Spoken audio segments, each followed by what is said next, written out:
புதிய ஏற்பாடில் காணப்படுகின்ற மத்தேயு என்ற புத்தகம் இயேசுவினுடைய சீஷர் மத்தேயுவினால் எழுதப்பட்டது என்று கிறிஸ்தவ பாதிரிகளும் கிறிஸ்தவ உலகமும் நம்பிக்கொண்டிருக்கிறது.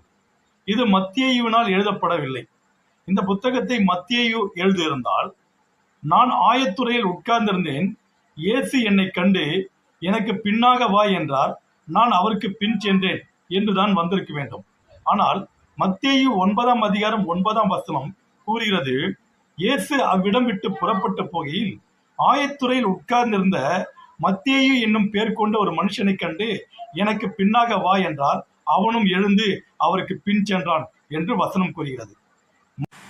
மத்தேயு 9ஆம் அதிகாரம் 9ஆம் வசனம், இயேசு அவ்விடம் விட்டு புறப்பட்டு போகையில் ஆயத்துறையில் உட்கார்ந்திருந்த மத்தேயு என்னும் ஒரு மனுஷனை கண்டு எனக்கு பின் சென்று வா என்றார், அவன் எழுந்து அவருக்கு பின் சென்றான்.